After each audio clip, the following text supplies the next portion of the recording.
नमस्कार, आप देख रहे हैं डेली 24 भारत। मैं हूं आपके साथ अनीता शर्मा। शुरुआत करते हैं देवभूमि स्पेशल की। भारत द्वारा पाकिस्तान में छिपे हुए आतंकी संगठनों को ध्वस्त करने के लिए किए गए ऑपरेशन सिंदूर की धमक पूरे विश्व में गूंज रही है और ऐसे में उत्तराखंड में भी तिरंगा शौर्य सम्मान यात्रा निकाली गई। यात्रा के उपरांत एक कार्यक्रम में प्रदेश के मुख्यमंत्री पुष्कर सिंह धामी ने कहा कि पूरा जनसमुद्र आज देहरादून की सड़कों पर है। ऑपरेशन सिंदूर की अभूतपूर्व सफलता के लिए भारतीय सेना, वायुसेना, नौसेना, बीएसएफ और साथ ही उनके सभी सशस्त्र सुरक्षा बलों के वीर जवानों को अपनी तथ्य देवभूमि उत्तराखंड के समस्त प्रदेशवासियों की ओर से उनका आभार व्यक्त करता हूं।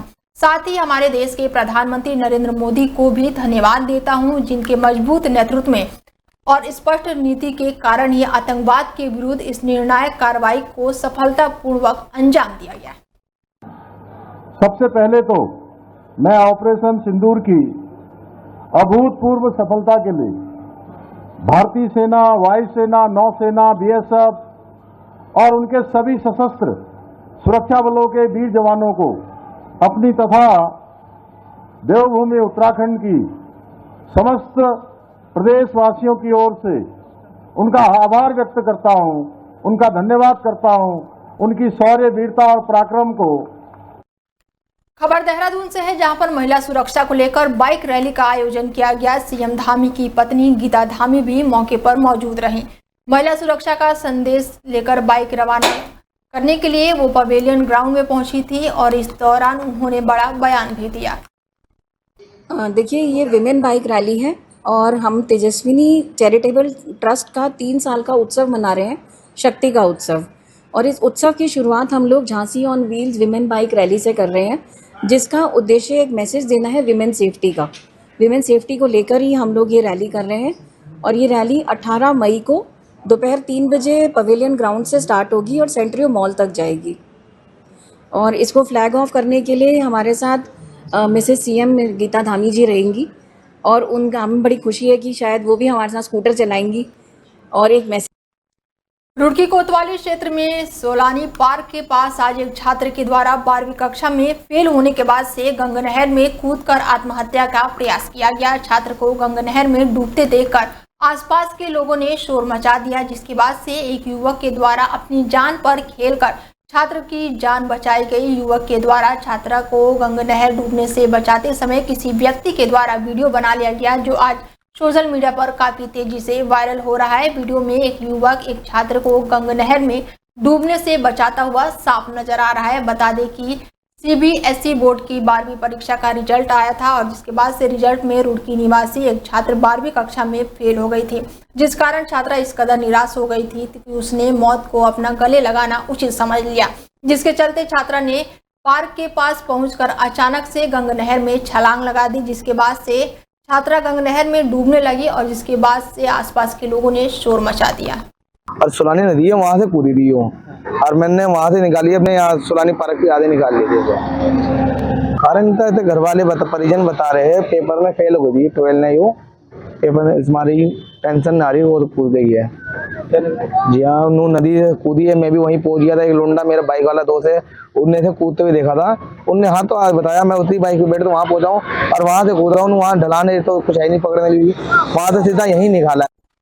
भगवानपुर छात्र के जलालपुर गांव में पिछले 3 दिनों से चली आ रही बच्चों की लड़ाई ने जातीय संघर्ष का रूप धारण कर लिया है। गांव में एसपी देहात हरिद्वार पुलिस अमल के साथ गांव में पहुंचे और किसी तरह ग्रामीणों को समझा बुझाकर शांत कराए। ऐसे समाज के लोगों ने पुलिस पर कार्रवाई न करने का आरोप लगाया और दूसरे पक्ष के लोगों ने स्थानीय कांग्रेस विधायक ममता राकेश के दबाव में प्रशासन के काम करने के लिए आरोप भी लगाया। दरअसल जलालपुर गांव में पिछले दिनों सैनी, धीमर और एससी समाज के लोगों में मामूली विवाद हो गया था, जिसके बाद से दोनों पक्षों में लाठी डंडे और खूनी संघर्ष हो गया था। दोनों तरफ से तहरीर दी गई थी। एससी समाज के लोगों का कहना है कि पुलिस ने कोई भी प्रभावित कार्रवाई नहीं की थी, जिसका नतीजा ये हुआ कि आज खेत में काम कर रहे दलित युवक को घेर कर दूसरे पक्ष के लोगों ने खूब मारपीट की, जिससे युवक गंभीर रूप से घायल हो गया, जिसके बाद से एससी समाज के लोगों में रोष उत्पन्न हो गया और देखते ही देखते गांव में अच्छा खासा तनाव भी उत्पन्न हो गया। सूचना पर पहुंची पुलिस ने मामले को कंट्रोल किया और एसपी देहात ने कहा कि अब ऐसे लोगों पर प्रभावित कार्रवाई होगी जो इस तरह के झगड़ों में अहम भूमिका निभाते हैं। हमारा ना ये खेत था जी, खेत में मेरा भाई पानी दे रहा था जी। पानी देते हुए जी इतना छेद था दुनिया भर उसको बहुत खर्चा रखा जी, ढेर बुरा हाल था जी। देखिए, छोटे बच्चों का या टीनेजर्स का झगड़ा था, तो कल हमारे सीओ साहब के नेतृत्व में सभी स्टेक होल्डर की आपस में बैठक हुई थी, चीज़ें तय हुई थी। लेकिन आज फिर कहीं से इग्नेट हुआ, किसी एक पक्ष ने दूसरे के बच्चे के साथ मारपीट कर दी। तो अभी स्थिति नियंत्रण में है, लेकिन वो बच्चों का झगड़ा, बड़े लोग भी उसमें इन्वॉल्व हो रहे हैं, तो वो गलत मैसेज सा जा रहा है। बाकी जो तहरीर आएगी, जो घटनाक्रम हुआ है, पुलिस को उसमें जो एक्शन लेना है वो हम जरूर लेंगे, प्रिवेंटिव एक्शन लेंगे। प्रॉपर यहाँ पर फोर्स हमें लग रहा है कि गांव के अंदर भी हमको रखनी पड़ेगी, क्योंकि अगर इनको वैसे समझ में नहीं आ रहा तो फिर फोर्स के हिसाब से चीज़ें हमको एग्जीक्यूट करनी पड़ेंगी। तो चीज़ें नियंत्रण में है, सीओ साहब लगातार। रुड़की के मैंगलोर कोतवाली इलाके के मोहल्ले में खड़ी कार में भयंकर आग लग गई और वो देखते ही देखते आग ने पास में खड़ी कारों को भी अपने चपेट में ले लिया। जानकारी के मुताबिक आग इतनी तेज थी कि कुछ ही मिनटों में कई कारों को जलाकर पूरी तरह से राख कर दिया और आसपास के लोगों ने कड़ी मशक्कत के बाद गाड़ियों पर पानी डालकर आग पर काबू पाया। अब तक किसी के हताहत होने की कोई भी खबर सामने नहीं आई है, लेकिन आग की घटना ने मोहल्ले में दहशत फैला दी है और पुलिस मामले की जांच पड़ताल में जुटी हुई है।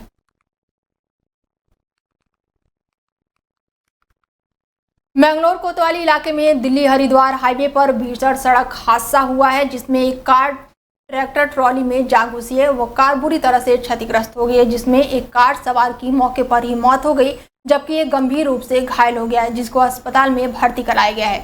वहीं बताया जा रहा है कि कार सवार लोग हरिद्वार जा रहे थे। जैसे ही कार मंडावली के पास पहुंची तो कार ट्रैक्टर ट्रॉली में जा घुसी, जिससे कार को आगे का हिस्सा बुरी तरह से क्षतिग्रस्त हो गया है। वहीं पुलिस ने मौके पर पहुंचकर एक शव को पोस्टमार्टम हाउस में भिजवा दिया है और एक घायल को इलाज के लिए अस्पताल में इलाज चल रहा है। वहीं पुलिस ने परिजनों को इसकी सूचना दी, जिसके बाद से पुलिस आगे की कार्रवाई में जुटी हुई है। मंगलौर थाना क्षेत्र का मामला है। ऐसा प्रतीत होता है कि गाड़ी काफ़ी स्पीड से थी, जो कार थी वो किनारे खड़े एक वाहन से टकराई है, जिसमें एक व्यक्ति की तो at the spot he death हो गई थी। बाकी दूसरा घायल को पुलिस ने हॉस्पिटल पहुंचाया। अभी वो अपडेट नहीं है मेरे पास। हम जो उसकी पूरी जांच पड़ताल करेंगे और अगर तहरीर आती है तो उसमें। बागेश्वर पर्यटन को लेकर डीएम का महत्वपूर्ण आदेश अब सामने आया है। पर्यटन विभाग को 3 दिन में एसओपी तैयार करने का आदेश दिया गया है। हिमाचल चढ़ने वाले सभी ट्रैकर्स का पंजीकरण अब जरूरी होगा। बागेश्वर में पिंडरी ग्लेशियर और साथ ही सुंदर ग्लेशियर है, जिसके बाद से प्रमुख स्थानों पर मेडिकल सुविधाओं के साथ जीपीएस लोकेशन ट्रेस को व्यवस्थाएं की जाएगी।